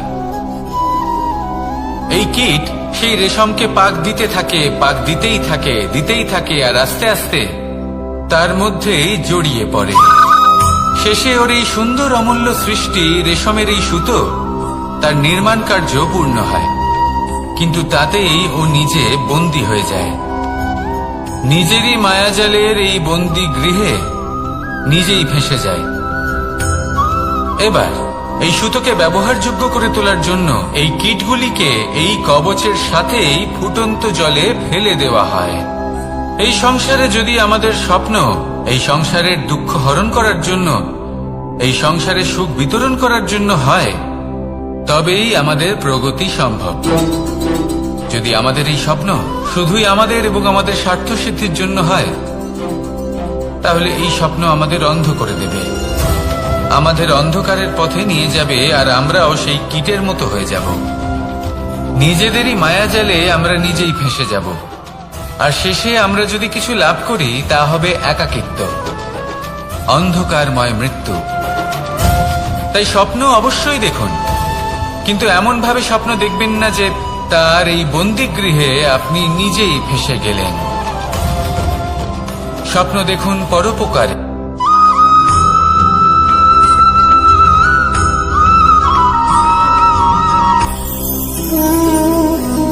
শক্তি এক অত্যন্ত বিচিত্র বস্তু, বা বলতে পারেন অনুভূতি। পিতা সবসময় চান যেন তিনি তার শক্তি পুত্রকে। আসুন আপনাকে সহজে বোঝাই। যদি আপনি সুপাত্র হন আর আপনাকে শক্তি দেওয়া হয়, তাহলে আপনি সেই শক্তির গুরুত্ব বুঝবেন, কোথায় সেই শক্তি প্রয়োগ করা উচিত সেটা বুঝবেন। আর এটা যেহেতু অর্জন করা শক্তি হবে, সেই শক্তির অপব্যবহার হবে না। কিন্তু যদি এই আপনি কুপাত্র হন আর যদি আপনাকে এই শক্তি দেওয়া হয়, তাহলে কি হবে? দেখতে গেলে এই শক্তি আপনি দান হিসেবে পেয়েছেন, তাই না আপনি এই শক্তির গুরুত্ব বুঝবেন, আর না এর প্রয়োগ আপনি জানবেন। তার অপব্যবহার হওয়া সুনিশ্চিত। তাই যদি আপনি কোনো শক্তি অর্জন করতে চান, তাহলে আগে তার যোগ্য হয়ে উঠুন। পুত্র নয়, পাত্র হয়ে উঠুন। আর আমার সাথে ভালোবেসে বলুন, রাধা রাধা।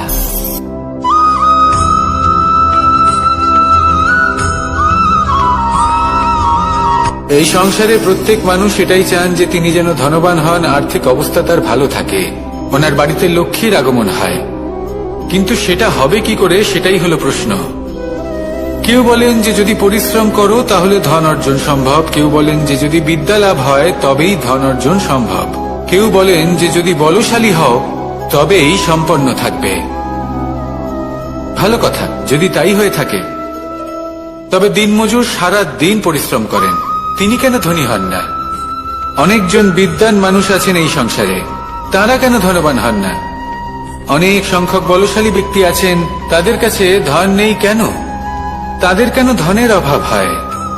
আবার এমনও কিছু মানুষ আছেন যারা পরিশ্রম করেন, তারা দিনমজুর, কিন্তু তারা ধন অর্জন করতে পারেন। কিছু বিদ্বান ব্যক্তি আছেন যাদের কাছে অধিক মাত্রায় ধন রয়েছে, কয়েকজন বলশালী ব্যক্তি রয়েছেন যাদের কাছে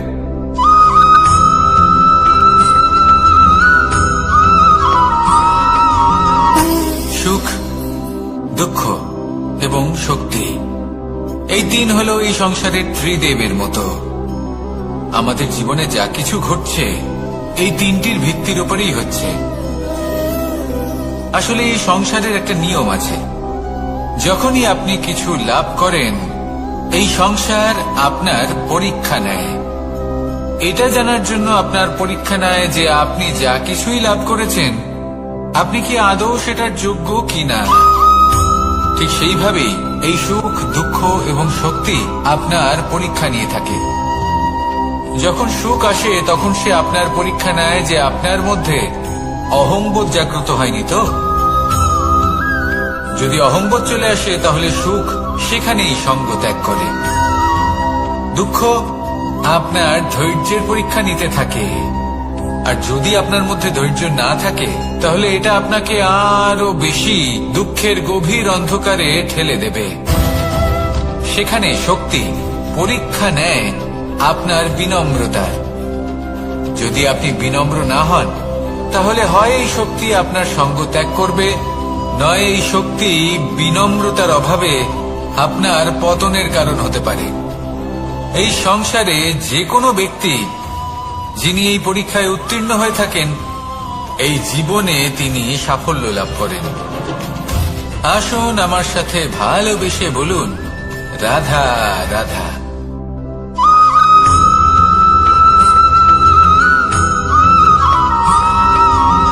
পঞ্চতত্ত্বের মধ্যে দ্বিতীয় তত্ত্ব হল ধরণী, ভূমি, যাকে আমরা ধরণী মাতা বলি। এই ধরণী ধৈর্য ধারণ করে, আর এর উপরেই আমাদের সমগ্র সংসার নির্ভরশীল। কারণ এই ভূমি সহ্য ক্ষমতা রাখে। এর সহ্য ক্ষমতা হলো অপরিসীম। সন্তান যতই আঘাত প্রদান করুক না কেন, প্রেম পূর্বক সহ্য করে আর তার বদলে অমূল্য রত্ন প্রদান করে। সন্তান যদি হাল চালায় তাহলে তার বদলে তাকে অন্ন প্রদান করে। এটাই হলো ধরনী। এবার এর থেকে আমরা কি শিক্ষা পেতে পারি? এটাই যে কারোর জন্য কিছু করা বা কাউকে কিছু দেওয়া মনে কোনো কামনা ছাড়াই। আর এই কথাটা বুঝে যান, যদি কারোর জন্য কামনা না রেখে বা কোনো পাওয়ার আশা না রেখে কারোর জন্য কিছু করেন বা কারোকে কিছু দেন, যদি এটা আপনি শিখতে পারেন তবে আপনি ভালোবাসতে শিখে গেছেন। আর সেই জন্যই এই ধরিত্রীকে মাতা বলা হয়। কারণ মাতা শুধু উনি নন যিনি গর্ভে সন্তানকে ধারণ করেন, মাতা তো উনিও যিনি জীবন বাঁচতে শেখান, যিনি জীবন বাঁচার উদাহরণ প্রদান করেন। তাহলে ধরনীর থেকে এই নিঃস্বার্থ ভাব শিখুন, নিঃস্বার্থ ভালোবাসা শিখুন, আর এই ভালোবাসার সাথেই বলুন রাধা রাধা।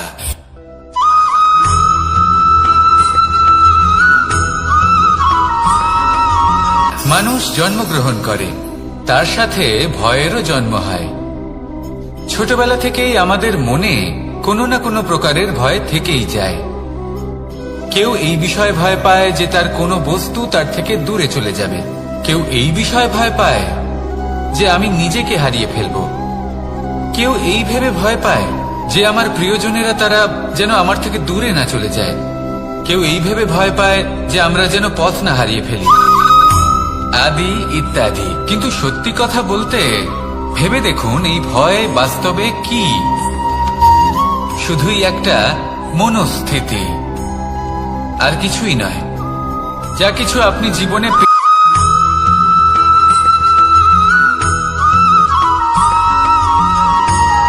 তো আছে পরিস্থিতি। অনেক মানুষের মুখে আমরা এই শব্দ শুনি।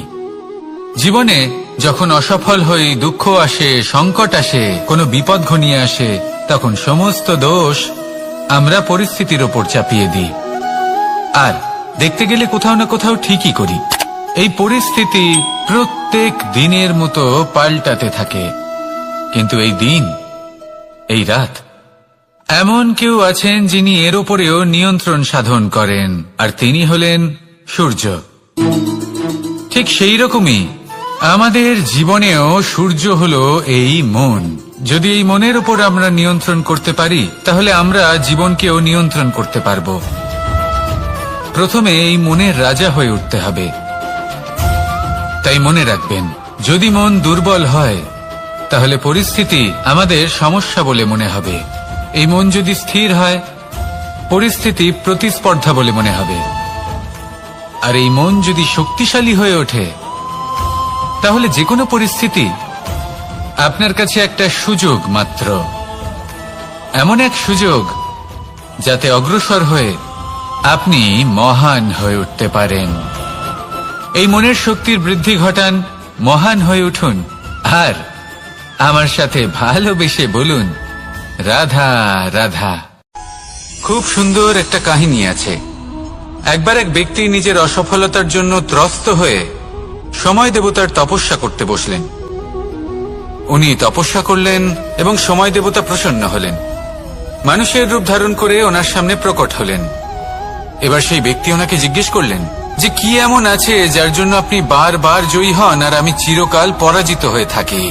কেন এত পরিশ্রম করা সত্ত্বেও আমি সাফল্য লাভ করতে পারি না? তখন সময় দেবতা উত্তর দিলেন যে দিন হোক বা রাত, ঝড় হোক বা ভূমিকম্প, রোদ হোক বা বৃষ্টি হোক, সময়ের সূত্রপাত হোক বা প্রলয়, আমি থামি না, আমি চলতেই থাকি। আর সেই জন্য যিনি থেমে যান তিনি পরাজিত হন আর আমি জয়ী হই। এটাই আমাদের শিখতে হবে। জীবনে সবসময় চলতে থাকুন, কখনো থামবেন না। হ্যাঁ, কিছুক্ষণের জন্য বিরতি নিতে পারেন, বিশ্রাম করার জন্য, নিজেকে আরো সশক্ত করে তোলার জন্য, কিন্তু থেমে যাবেন না। নিরন্তর কর্ম করতে থাকুন, পরিশ্রম করতে থাকুন, তবেই এই সংসার আপনাকে মনে রাখবে। আসুন আমার সাথে ভালোবেসে বলুন, রাধা রাধা। আমাদের জীবনে গুরুজনেরা, জ্ঞানী মানুষজন সবসময় একটা কথা বলেন, ধৈর্য ধরো। শুধুমাত্র দুটো শব্দ, কিন্তু কতটা বিশাল সেটা বোঝার চেষ্টা করুন। ছোট একটা অস্ত্র হাতে নিন এবং একটা বিশাল পর্বতে নিরন্তর প্রহার করতে থাকুন, ধৈর্য ধরে সেই কাজ করতে থাকুন। এমন একদিন আসবে, এই বিশাল পর্বতে আপনি একটা পথ তৈরি করবেন। কোনো ধনুর্ধর যখন নিজের বিদ্যা অর্জন করেন, তখন তাকেও ধৈর্য ধরতে হয়, তার নিজেকে সময় দিতে হয়, তবেই সে ধনুর্বিদ্যা শিখতে পারে। সেইভাবে আমাদের জীবনেও ধৈর্য ধরার খুব প্রয়োজন। পরিবারে ধৈর্য রাখতে পারলে তাহলে আস্তে আস্তে দেখবেন প্রেম বৃদ্ধি পাচ্ছে। সমাজে যদি ধৈর্য রাখতে পারেন তাহলে আস্তে আস্তে এই সমাজ আপনাকে সম্মান করবে। যদি নিজের জীবনে ধৈর্য রাখতে পারেন তাহলে নিজে থেকেই আত্মবিশ্বাস বাড়বে, নিজের বিকাশ হবে।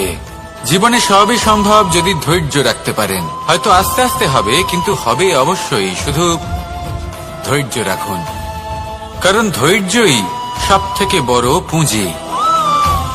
আসুন আর আমার সাথে ভালোবেসে বলুন, রাধা রাধা। আমাদের জীবনে যখনই আমরা কোনো বড় দায়িত্বের সম্মুখীন হই, তখন আমরা তার থেকে দূরে পালাই, আর এই অজুহাত দিই যে না না, এত বেশি ভার বহন করার যোগ্যতা আমার নেই, আমি করতেই পারবো না। দেখুন, এই সংসারে ভিন্ন ভিন্ন ধরনের গাছ আছে, ছোট গাছ, বড় গাছ, কিন্তু বটগাছের মতো বড় এবং নিবিড় গাছ আর একটাও নেই। সে নিঃস্বার্থভাবে এই সংসারকে সেবা করে যায়, ছায়া প্রদান করে, শীতলতা প্রদান করে। আর যখন এমন সময় আসে যখন তার ওপর বোঝা অত্যন্ত বেড়ে যায়, সে কিন্তু কোনোভাবেই ভেঙে পড়ে না। তখন সে নিজের নিঃস্বার্থ কর্মের ফল লাভ করে, সেই নিঃস্বার্থ কর্ম যা সে করেছে। তার দেহ থেকে ছোট ছোট ঝুড়ি বার হয় এবং তা কাণ্ডের আকার ধারণ করে। সেই কাণ্ড মাটির কাছে পৌঁছয় এবং তারপর তা বটগাছের সহায়ক হয়ে ওঠে। সে ভেঙে পড়ে যায় না। এইভাবে আপনিও জীবনে নিঃস্বার্থভাবে সবার সেবা করুন, ভালোবাসুন, সবাইকে সাহায্য করুন। যেদিন আপনার ওপর বোঝা অত্যন্ত বেড়ে যাবে, সেদিন এই সব মানুষ আপনাকে সাহায্য করার জন্য আসবেন, আপনার শক্তি হয়ে উঠবেন, আর আপনি বটগাছের মতোই মহান এবং বিশাল হয়ে উঠবেন। আসুন আর আমার সাথে ভালোবেসে বলুন, রাধা রাধা। মানুষ তার জীবনে দুই ধরনের পরিস্থিতিকে খুব ভয় পায়। এক, কোনো কারণবশত কারোর সামনে নত হওয়া। দুই, কোনো কারণে নিজের চরিত্র থেকে, নিজের মূল্যবোধ থেকে বিচ্যুত হওয়া। এবার কেন হয় এরকম যে কথায় কথায় কারোর সামনে নত হতে হয়? কেন বারংবার নিজের চরিত্র থেকে চ্যুত হতে হয়? এরকম কেন হয়? এটা তখনই হয় যখন আমাদের শিক্ষা এবং মূল্যবোধের অভাব থাকে। যদি মানুষের মধ্যে প্রকৃত শিক্ষা থাকে, তাহলে এই সংসারে কোনো সময় এবং কারোর সামনেই নত হওয়ার কোনো প্রয়োজন নেই। যদি মানুষের মধ্যে মূল্যবোধ থাকে, তাহলে তাকে নিজের মূল্যবোধ বা চরিত্র থেকে বিচ্যুত হতে হয় না, তা সে যাই হয়ে যাক না কেন। কোনো বালককে যদি জন্ম থেকেই সুশিক্ষার অধিকারী করা হয়, শিক্ষিত করা হয়, মূল্যবোধের অধিকারী করা হয়, তবে সে এই সংসারে এমন কর্ম করবে যাতে সে নিজে